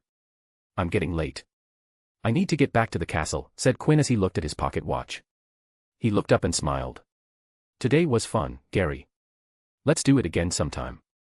After saying goodbye to Gary, Quinn looked in different directions and wondered. Which passage should I take? 7 passages connected Hogsmeade and Hogwarts, and Quinn liked to not repeat the passages. Let's go through Shrieking Shack today, decided Quinn and started to walk towards the so-called haunted building. Without looking at all at the rising full moon that shone in the evening sky. *************. Quinn West, MC, that wasn't enough screen time. Rivers Locke, leader, can't let his identity get out. James Potter, Senior Auror, reminiscing about things he broke. Sirius Black, Senior Auror, let's get shit-faced. Remus Lupin, werewolf, ugh, wolfsbane tastes nasty. ***********. Chapter 113, Three-Way Mexican Standoff. **********. Is everyone ready? Asked Rivers, putting on his Novellus Actionite robe and throwing away the Hogwarts uniform. He looked at the soon-to-be-dead grunts and saw that they were still putting on their clothes. Hurry up, we need to get out of here and get to Hogsmeade, urged Rivers and looked at the watch on his wrist. Soon, the friends of Potter will realize he's missing. After everybody changed into their robes, Rivers ordered. One of you will be at the back with me, while 2 others will carry Potter. Levitate him, and let's get going. 2 pulled out their wands and targeted the ropes around Harry's body and levitated him off the ground. With Rivers at the back, the 4 with an unconscious Harry started to walk towards the shrieking shack. The grunt in front raised his wand to cast the wand lighting charm, Lumos. With the 3 guys in front of Rivers, their shadows hid Rivers' expression in the darkness, who looked at them with an apathetic expression. Scene break. Where is Harry? Asked Ron as Fred and George entered the Gryffindor common room through the portrait entrance guarded by the fat lady. We don't know dash, he suddenly disappeared dash, we think he's pulling dash, a joke, dash, we think he used dash, the invisibility cloak dash, to get past us, dash, sneaky boy, dash. When Oliver came out of the stadium, he came out alone. When Fred and George asked about Harry, Oliver said he thought Harry was waiting with them because he didn't see Harry in the locker room. Fred and George had been pulling practical jokes on people before Harry came to Hogwarts. When Harry came along, he showed his invisibility cloak to the Weasley twins, and it seemed to open up the possibilities. Harry and the Jester twins often collaborated to pull practical jokes on the students. After Harry didn't come out with Oliver, they thought Harry had used the invisibility cloak to get past them. That doesn't sound right. Harry couldn't have used the cloak, said Ivy, who was sitting beside Ron along with Hermione. She frowned in confusion and explained. Today is my day with the cloak. Harry has the map while I have the cloak. She opened her book bag and took out the folded silvery fabric cloak. I have it right here. Fred and George looked at each other before smiling as if they understood everything. You're kidding, too dash, aren't you, dash, Harry must have come here dash, and he's given you that dash, to make us confused. They walked towards Ivy, kneeled in front of her, and patted her shoulder in unison. To think dash, you would be dash, pulling dash jokes, too, dash, we are very dash, proud of you, dash, we will look dash, forward to working dash with you. Satisfied with their reasoning, the twins got up and walked towards their dorms to take a shower. The 3 members of the Golden Squad looked at each other in confusion. Do you have any idea where Harry is? Asked Ron, looking at his 2 companions. Probably somewhere pulling a joke on someone, humped Hermione. The bushy-haired girl still didn't approve of her friend's jester antics. He'll be back in a while. After saying that, Hermione went back to studying. Ivy and Ron also thought that Harry was pulling a joke on someone and went back to their own things. If only they had the Marauders map. They would have seen that the map didn't show Harry's position. Scene break. I'll say this. Really, listen to me, laughed James as he snacked on Pig's Inn blanket as the 3 Marauders drank. Tell me, what are the 3 magical words? I love you, answered Remus, a light smile on his lips while feeling a little drunk. Let's have sex, shouted Sirius, already having drunk what James and Remus had. No. Let's have sex doesn't work, chuckled James and then pointed at Remus. Yes, it's I love you. Those are the words. He giggled before saying. I've been married for 15 years. I'm telling you. When you are married this long, the magical words are no longer, I love you. They change from I love you to I told you. Lily says I told you more than I love you. After having said that, James laughed loudly at his own joke. And even though Sirius and Remus didn't understand it, they too laughed because they were a little tipsy. As Remus laughed, his eyes widened as he felt something familiar come up. He looked at James and Remus and blurted. It's happening. Ready yourselves. James and Sirius immediately sobered up and stood up from their spots. As James vanished the glasses, Sirius pocketed the bottles. Both of them stepped back and got ready to transform into their animagus forms. Werewolf instincts didn't flare when surrounded by animals. They would still be feral, but as long as the animals didn't threaten the transformed lycanthrope, they wouldn't attack animals. While Remus had already taken the wolfsbane, there was no harm in being cautious. Remus transformed, his body started to shake with violent tremors. Remus' head lengthened and also his body. His shoulders hunched. His hair sprouted visibly on his face and hands, which curled into clawed paws. But then, as the werewolf reared, snapping its long jaws, the door of the secret entrance that connected the Shrieking Shack and the Whomping Willow opened up. The 2 senior Aurors and the in-control werewolf looked at the door and saw 4 people barge into the room. The man in front had a wand out and pointing forward. When he saw people in the room, he yelled out to his companions. There are people in here. What? Came out an exclamation from the back as the people entered the room. Suddenly, the room became crowded as everyone took out their wands and pointed at each other. There was a loud thump when the new people, the Oxyonites, pointed their wands at James, Sirius, and Remus. With my authority as an Auror, I order you to drop your wands, commanded James as he wielded his wand at the intruders. His mind rapidly worked as he thought about his current location, the door they had entered through, and what this all meant. They came from Hogwarts, thought James, and glanced at Sirius, who nodded, showing that he understood what was happening. The lighting in the room was insufficient because of the boarded-up windows. Only the candle on the floor illuminated the room. So it took a brief moment for one of the Oxyonites to finally notice Remus. AAW Werewolf. There is AF*** King W Werewolf in here. Shit, the Actionite screamed and pointed his wand straight at Remus. And as this was happening, Sirius observed the intruders, and his eyes caught something on the floor. At first, he thought it was a sack, but when he looked carefully, he saw there was a person tied up. And when the person who freaked out seeing Remus moved, he saw the person's forehead. Sirius' eyes widened to the limit, and he yelled. James, they have Harry. These bastards kidnapped Harry. What? Thundered James, while furiously glaring at the intruders. Rivers, who was standing close to the door, positioned himself near Harry's bound body. He looked at the three people who weren't from his group. James Potter and Sirius Black. What are they doing here? He quickly thought, and then looked at the third one. And a werewolf. This isn't making any sense. Rivers deduced that the werewolf was on Wolfsbane potion because he wasn't attacking anyone. He flinched when the werewolf growled at him threateningly with a savage glare in his eyes. Still very dangerous, he thought, and started to think of a plan. 3 on 3, I can get out of here. Yes, I can get out here, thought Rivers, and immediately moved. He swung his wand, and Harry's bound body flew up. Rivers levitated the body of the child that had a small build, of course, one suitable for playing Seeker. He then held it in front of him while pointing his wand at Harry's neck. No sudden moves, or the boy who lived is dead, threatened Rivers, and then addressed his other companions. Point your wands at the 3, and immobilize them if any one of them moves as much as a squeak. Rivers understood that he had the best possible hostage he could have had in this situation. James Potter and Sirius Black wouldn't move a single bit as long as he had Harry Potter in his hands. And even though he wasn't sure about the werewolf, he could see that it was restrained and cautious. Keep a strong stand. This is for the Dark Lord. We will avenge him today. It'll be glorious, announced Rivers. He said that to make sure his meat shields were motivated and didn't surrender. This moment will go down in the annals of history. We will trump the likes of Lestrange and become his greatest followers. And his words seemed to do the work. Of course, he knew they would work. He had selected these 3 because they were the most fanatic of the followers. They had donated frequently amounts that were surprising given each of their salaries. Rivers had done his research when he chose them. He knew that they could be manipulated with a few words, and given their personalities, they would stay devoted and loyal under situations like the current one. You are one of those Novellus Actionite shits, snarled Sirius as he gripped his wand tighter but didn't move because Harry could be in mortal danger. Yes, we are the most devoted followers of the Dark Lord. We are the messengers who will spread his teachings far and wide. We will erase the filth and give rise to true justice, replied Rivers fanatically. The truth was that Rivers didn't give a shit about Voldemort. Voldemort and his ideology was simply something he used because it would allow to further his goals. Rivers Locke had spent his entire life hiding his true personality. He had created Novellus Oxyonite so he could let loose and let his true self play out a bit. He wanted to manipulate and scheme. He craved to influence people in a way that wouldn't be seen as the norm to society. To do that, he needed laborers who would help him out. He needed people who would become his pawns and do his bidding while he sat back and watched. So he used something that would give him the quickest and most results. He used the influence of the now-dead Dark Lord. Appealing the young and brash. Calling out to their fake superiority, fanning their pureblood egos to make them believe that they were doing something of great importance. In actuality, Rivers was a man of wisdom, intelligence, and intellect. He didn't believe in pureblood supremacy and would spit on it if it didn't put him at a disadvantage. He only believed in one power, and that was intelligence.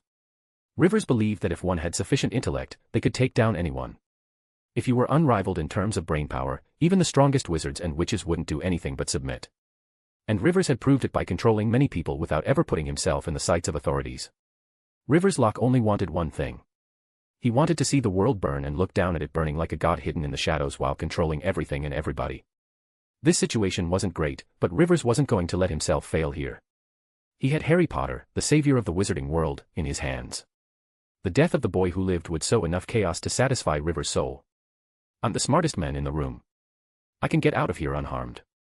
Cover me, we're going to get out of here and complete our mission, ordered Rivers while moving behind his 3 meat shields.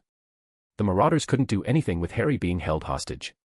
All 3 men would have thought better if the hostage hadn't been Harry, but right now, all 3 were drawing a blank in worry.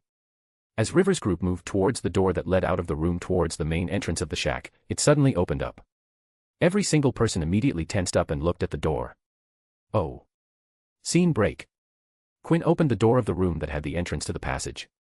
And, oh boy, he wasn't expecting what was waiting inside. He stared at 7 people and... Is that Harry Potter? One bound and unconscious Harry Potter being used as what seemed to be a hostage. Quinn almost did a double take when he saw a werewolf in the room. Oh, for magic's sake. Today's a full moon, he exclaimed in his mind and knew this was Remus Lupin in his Leakin form. What the hell is he doing here? Shouldn't he be in his residence sleeping? Quinn had monitored Remus on a few full moon nights. Remus, who had been getting his Wolfsbane potion, didn't come to Shrieking Shack. He had enough control to just sleep in his residence inside Hogwarts. Then he looked at James Potter and Sirius Black and pieced together that these two were the reason for Remus' sudden change of location. And finally, Quinn looked at 4 people who were in the middle of the room. Whoa, they've kidnapped Harry. Now that's more than anyone has ever accomplished, thought Quinn. They're the Novellus Oxyonites. Yup, I'm pretty sure they are. He thought all of this within a few seconds, and after Quinn was done with speculating and observing, he said, Oh. Quinn didn't remove his left hand from the doorknob and raised his right hand to point a thumb back. Excuse me. I feel like I'm interrupting something important. How about I leave you to your thing here and let you continue? Yes, I'll do that, said Quinn and very slowly stepped back and tried to close the door. Trying to get out of the place so it won't turn into a Mexican standoff. Don't close that door. Kid, if you don't want to get hurt, I suggest that you do whatever I ask you to do, yelled Rivers, who stopped Quinn from closing the door. Rivers was slowly getting frustrated. This situation was already tough, but now, some kid had strolled into the situation and made things a little more complicated. Just how many people know about this secret passage, thought Rivers furiously.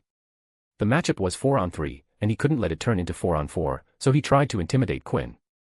You see who I'm holding? This is Harry Potter, the boy who lived. If you don't do as I say, I'm going to blow up his brains. You don't want to be the person who let the boy who lived die, do you? Said Rivers, trying to make sure Quinn didn't make any erratic moves. See the man on the left? He's James Potter, the father of Harry Potter. If you don't do as I saw, I will kill his son, and he will blame you. You'll let his precious son die. Let me tell you something. James Potter here is a senior Auror and has a seat on Wisengamot, and that makes him a powerful man. He can ruin your family and put you in Azkaban, and you don't want that, do you? Quinn shook his head in response. There's no way in hell he could do that. If I was arrested, I'd be out before they could even think of harming me. George West would tear down the ministry walls if he ever heard that his grandson was under arrest. The richest man in the country and probably the magical world would bring down hell if he heard a word about putting Quinn in Azkaban. If Death Eaters were able to bribe their way out, George could do much, much more. Not only would George get Quinn out, but he would also cause massive problems for anyone involved. George would put so much pressure on the ministry higher-ups that they would have no choice but to tread very, very lightly, because their future would very well depend on their next decisions. Sure, James Potter was politically powerful, but George West was on another level. James Potter could gather the support of the Light faction, but George West could buy out the Grey and Dark factions and even get his hands on some of the Light faction. But of course, Rivers didn't know that the random kid he was threatening had such a background. And Quinn wasn't about to whip his background out. It wasn't time for that. He had different plans for the current situation. When Quinn shook his head, Rivers internally smiled and said, "Now back off and move to the side with your hands raised above your head. I don't want you reaching for your wand." Quinn raised his hands above his head and walked back as instructed, moving sideways, out of the view of everyone but Rivers.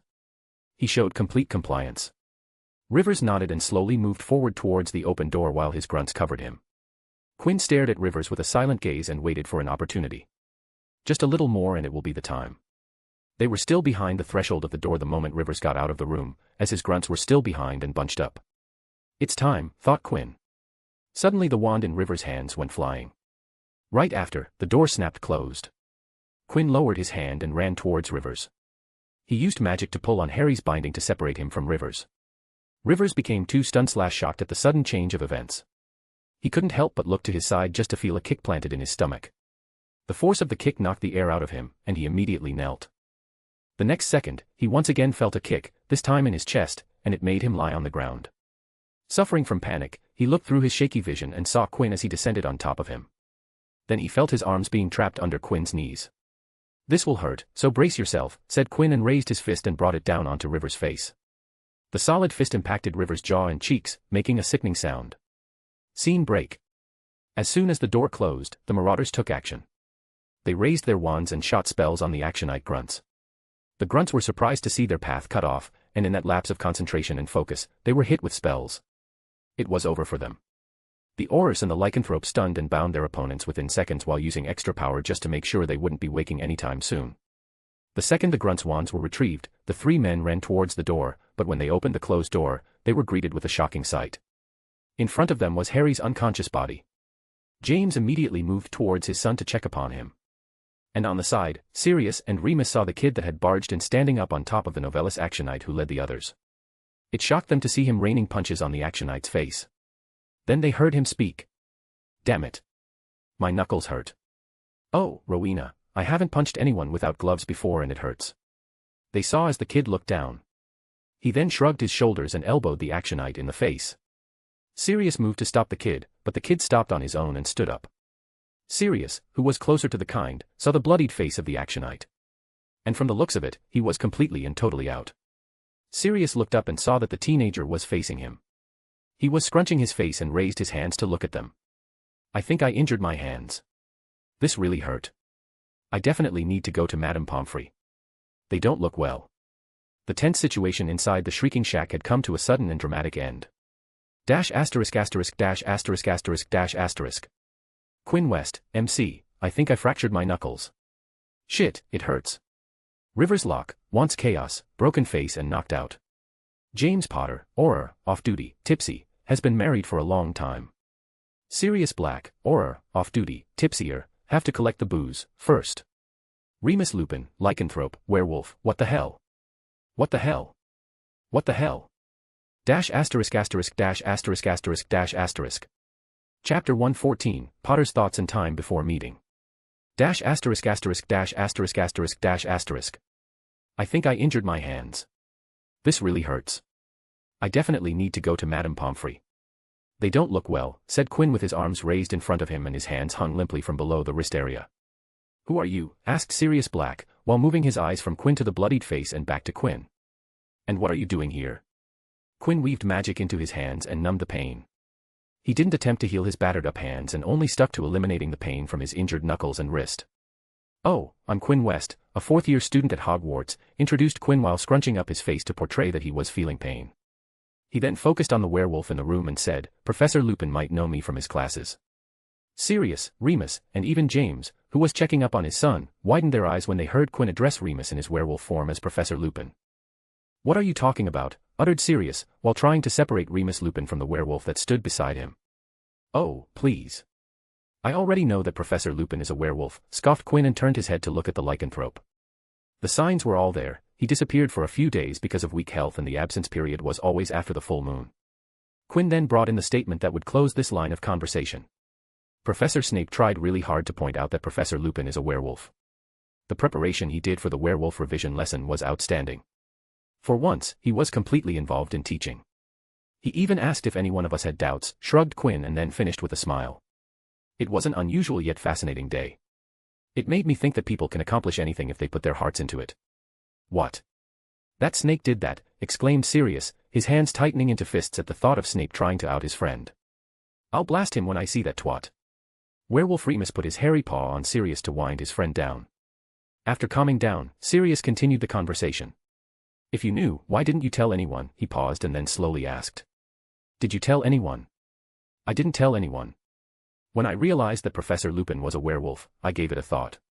Then I realized that if Professor was allowed to work here, then he must have been provided a supply of wolfsbane, said Quinn, and then glanced at Remus. From the looks of it, he's on the wolfsbane. Or else, he would have already tried to bite me. Werewolves, when transformed, had the instinct to bite anyone they could get their paws on. The average werewolf didn't aim to kill, their wild instincts knew that the only way to continue their race was to turn other people into werewolves, so the damage that a werewolf would do was a few bites. Sometimes, the bites would be at some of the body's vital spots, and the victim could die because of blood loss and shock. Of course, there were exceptions like Fenrir Greyback, who had that innate desire to kill and slaughter at times. Aren't you scared? Asked Sirius. Sirius knew from experience that werewolves were proper people and not monsters. He knew better than anyone that, even though werewolves were dangerous, a lot of them tried hard to live normally and had hopes and dreams like everyone else. But he asked because there was always a risk. He still asked, even with Remus right beside him. And Remus didn't mind because he understood where the question was coming from and was curious about Quinn's answer. Scared? No. I was cautious, not scared. I prepared myself and made sure that if one day Professor Lupin stood in front of me in his current form, I'd be ready, smiled Quinn as he unveiled his magic prep. I know the Homerfoo's charm and have practiced it a lot to get it down on my fingertips. The Homerfoo's charm was a charm used to temporarily change a transformed werewolf back into their human form. It would forcibly turn back the transformation and would revert the werewolf into a human. Quite valuable for stopping a werewolf in its tracks. In the room's darkness, Quinn's expression wasn't clearly visible. But Quinn was looking at werewolf Remus as he was a test subject. He was thinking about how the spell would work against a werewolf. Because the spell only temporarily reverted the transformation, the Leviathan transformation would come back very shortly. But that small window was enough to incapacitate the werewolf. However, Quinn's usage was a tad bit too powerful than your average user. His spell's effects would linger instead of ending after a bit. And that would cause a tussle between the Leviathan transformation and Quinn's magic. Even though Quinn hadn't tested it out against a real werewolf, he, at some level, was sure that the tussle between the transformation and his magic would be very painful for the target. Two opposing forces trying to forcibly change a person's body wasn't optimal, and it would, in normal circumstances, cause immense pain. As Quinn finished his thinking, James spoke for the first time and informed everybody of Harry's condition. Harry's fine. He's just knocked out. I checked for the basic signs, but we should send him to Madame Pomfrey just to be sure, informed James with his eyes still on his son. All right, then let's divide the tasks, nodded Sirius and looked at everyone in the room. I will take these shits to Holdings and see if I can get something worthwhile out of them. James, you take Harry, and Quinn to Madame Pomfrey and inform Dumbledore of what happened here. Remus, you stay here. I know this isn't good for your body, so take a rest and go to sleep. Sirius took the lead and assigned everyone their tasks, all the conscious people nodded in consent and understanding. Scene break. James Potter, with Harry Potter on his back, walked with Quinn. They made their way through the secret tunnel that connected Shrieking Shack and Whomping Willow Tree. Harry was still unconscious while Quinn's hands were still injured. Sirius and James had tried to offer to cast healing spells on him, but Quinn had politely refused and said that he could wait for Poppy, the medi-healer, to take a look at them. Why do you know about this passage? Initiated James to fill the very silent underground passage with conversation. Oh, I found it a few years back when I tried to get a good look at the Whomping Willow. Saw it when I finally figured out that I needed to shoot a poking hex at the knot at the base of the tree to make it calm down. The Whomping Willow would attack anyone who would come closer, but if he pressed the knot at the base of its trunk, the magical tree would calm down for a while. Pomona Sprout used this method when she needed to check if the Whomping Willow was healthy, and so did Quinn when he needed to use the secret passage. I know that, too, smiled James as he reminisced about the later of his school years when the Marauders would sneak in after Remus to keep him company. The elder Potter glanced at Quinn while wondering whether he should say it or not. He, then, decided to say it. Quinn, about the thing that person said about me doing those things to you and your family, said James carefully. None of those words hold any truth. I would never do any of that. Those actions wouldn't be ethical, and no matter what could have happened back there, I would have never blamed you for any of it. James wanted to erase the thought that Aurors would take advantage of their position. Aurors were the people who withheld justice, and he wanted to make sure that a child around the same as his son wouldn't build a negative image. Don't worry about it. I actually don't care about the threat, smiled Quinn. Even if things went south and you developed a grudge, I wouldn't be worried if you tried to do what that man said. You wouldn't? Questioned James confusedly. Not at all. I'm a West, smirked Quinn. If you tried to do things that you describe as unethical, you wouldn't be able to move a finger. I would have been out of your reach before you could have even thought about what to do. When Quinn mentioned his last name, James finally recalled Quinn's full name, and then it hit him what Quinn was trying to say. West, as in George West? Asked James, his eyes widening. He had only met George West a couple of times. He didn't know the man personally. But he knew who George West was. His work at Wisingamot and in the political circle made sure that he knew of the men who held a substantial amount of influence in every social and professional circle. James also knew that his parents knew George West. He sparsely recalled that his parents had been invited to dinner with George West a few times and had a business relationship with the head of the West business empire. Yes, West as in George West. He's my grandfather, confirmed Quinn, and that was why he wasn't worried. As long as Quinn didn't do anything wildly illegal or wrong, he would be fine. James was still surprised that Quinn was the grandson of George West, but then it dawned on him how dangerous things could have turned out. What would have happened if he had got severely injured or harmed? What if he had died, thought James in mild horror. He could almost imagine what George West would have done when he found that his only grandson had been involved in a potentially dangerous situation. James was sure that his life would have been terribly difficult for a long time. James looked at Quinn's hands and nervously thought, he won't make a big deal about this, right? He did that to himself on his own and isn't very bothered about it. So we are good, right? Right. While James was thinking about if he was in trouble, Quinn was silently thinking about what would happen when they reached Hogwarts. I need to handle this carefully. There will be only one chance for me to work with, thought Quinn. He saw the end of the tunnel. Let's hope he won't come out and stay inside. Scene break. Quinn and James, along with the unconscious Harry, entered the hospital wing. Madame Pomfrey. I am here to visit, called out Quinn with a chipper voice. Both James and Quinn heard a sigh from the inside, and it brought a smile to Quinn's face. Quinn, it's almost dinner time. Why are you here right now? James and Quinn saw the matron walk out from her office. What do you want to ask that couldn't wait? Sighed Poppy as she walked out while straightening a crease on her clothes, but when she looked up, she saw that it wasn't just Quinn. James Potter? What are you doing here? Asked Poppy. She saw the former student and now Aura standing there beside Quinn, and, then, she saw Harry in his arms. Is this Harry Potter? Merlin, what happened to him?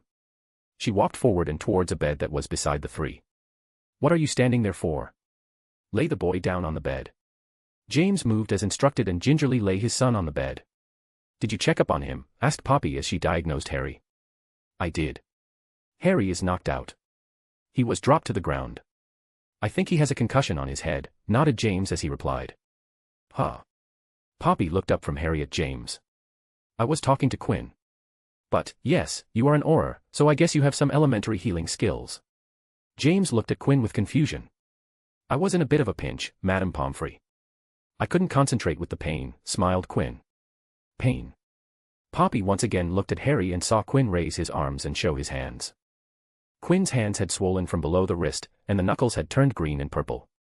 What really happened to the both of you? Asked Poppy, shocked. Quinn would have waved his hands if they weren't hurt, but he assured, oh, it's nothing. I just punched a man and, well, this happened. If you're concerned, then that man was more injured than I am. In any case, all's well when it ends well. I wasn't concerned about that, sighed Poppy in exasperation. Show me those hands. Poppy looked at Quinn's hands and pulled out her wand to cast healing spells on the bones and swollen areas. The fractures in the bones started to knit back while the swelling began to subside as the color in Quinn's hand returned to normal. Wait for a while, and they'll be good as new. Even stronger than before, said Poppy before turning to James. Your son is fine. He will be up in a few hours. I could wake him up now, but let him wake up on his own. James breathed a sigh of relief at the assurance of the healer. Good, then I'll go find McGonagall. She'll take me to Dumbledore. I need to talk to him, said James. I see. Wait for a second, stopped Poppy and then called out. Tipsy. A Hogwarts house elf appeared in the hospital wing after a pop. What can Tipsy do for Healy Lady Poppy? Said the house elf in her squeaky voice and looked at Poppy with her big eyes. Tipsy, where's Professor McGonagall? Asked Poppy. The house elf tilted her head and spoke after a short silence, Proffy can't be in her office. Poppy turned to James and said, you heard her. Minerva is in her office. You remember where her office is, right? James nodded, and after saying a short thank you, he left the hospital wing to find the Scottish professor. After James left, Poppy turned to Quinn.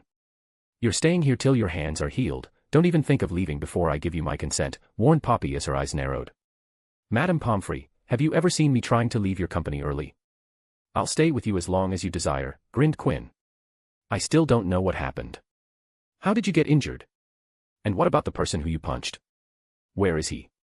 Doesn't he need medical attention? And why was an Auror here at Hogwarts? Rapid-fired Poppy, adamant about knowing what was happening. Quinn slightly smiled and narrated the events from his point of view, emphasizing his heroics that saved the day. Thus, a visit to Hogsmeade turned into an adventure where I saved the boy who lived and the Aurors from the Oxyonites. Not bad for a day's work, right? Beamed Quinn. Poppy stared at Quinn with her mouth slightly open and then smacked him on the back of his head. Why? Exclaimed Quinn, not expecting the sudden beating.